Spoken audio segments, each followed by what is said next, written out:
தினம்தோறும் விளக்கேற்ற நல்ல எண்ணெய் இதயம் நல்லெண்ணெய். எத்தனை தொகுதிகளில் போட்டியிடுவது என்பது குறித்த பேச்சுவார்த்தை நாங்கள் அமைத்திருக்கக்கூடிய பேச்சுவார்த்தை குழுவினர், திராவிட முன்னேற்ற கழகம் அமைத்திருக்கக்கூடிய குழுவினரோடு பேச்சுவார்த்தை நடத்தி அதன் பலனாக இன்று திராவிட முன்னேற்ற கழகத்தினுடைய தலைவர், தமிழ்நாடு முதலமைச்சர் ஆர்வீர் சகோதரர் மாண்புமிகு ஸ்டாலின் அவர்களோடு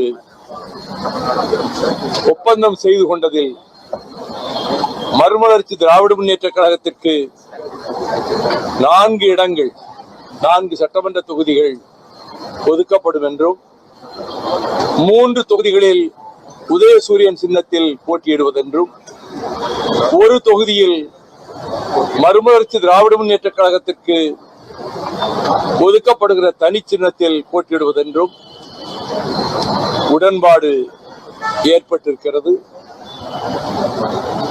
திமுக கழகத்தினுடைய தலைவர் அவர்களும் அந்த உடன்பாட்டிலே கையெழுத்திட்டிருக்கிறார்கள். நானும் எங்கள் இயக்கத்தின் சார்பிலே அதிலே கையெழுத்திட்டு இந்த உடன்பாடு செய்யப்பட்டிருக்கிறது என்பதை நான் செய்தியாளர்களுக்கும் ஊடக நண்பர்களுக்கும் மகிழ்ச்சியோடு தெரிவித்துக் கொள்கிறேன்.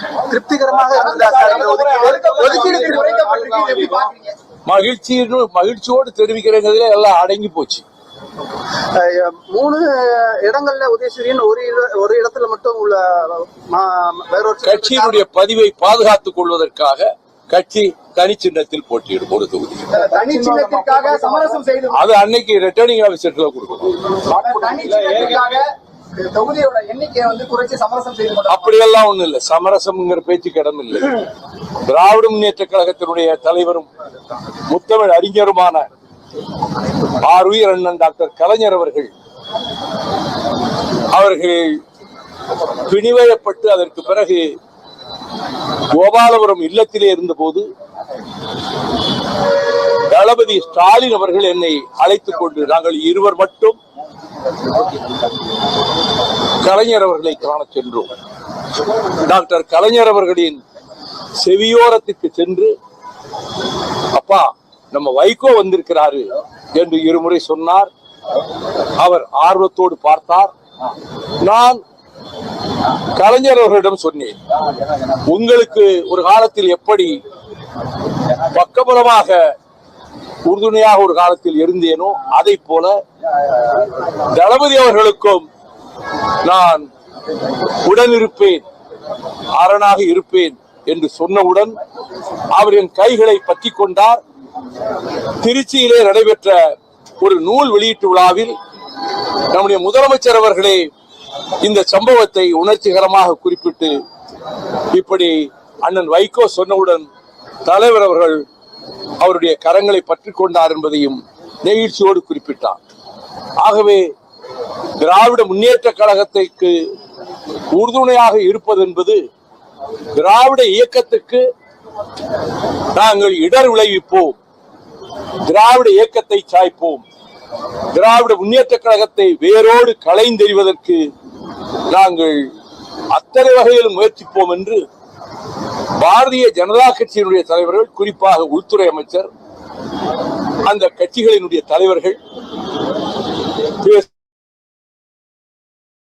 இந்துத்துவாவை கொண்டு வந்து நிலைநாட்டி விடுவோம் என்று அவர்கள் ஜம்பம் அடிப்பதும், இதை குறித்து நான் எண்ணற்ற கூட்டங்களில் இது தந்தை பெரியார், பேரறிஞர் அண்ணா, முத்தமிழறிஞர் கலைஞர் அவர்கள் கட்டி காத்து எழுப்பிய இயக்கம் திராவிட இயக்கம், எண்ணற்றவர்கள் உயிர் பலி கொடுத்தும் ரத்தம் சிந்தியும் வியர்வை கண்ணீர் சிந்தியும் தியாக கோட்டையாக எழுப்பப்பட்டிருக்கக்கூடிய திராவிட இயக்கத்தை இங்கே சாய்ப்பது, அகற்றுவது என்று எப்படியாவது காலூன்றி விடலாம் என்று நினைக்கக்கூடிய இந்துத்துவ சக்திகளினுடைய எண்ணம் ஒருபோதும் ஈடேறாது, ஈடேற விடமாட்டோம்.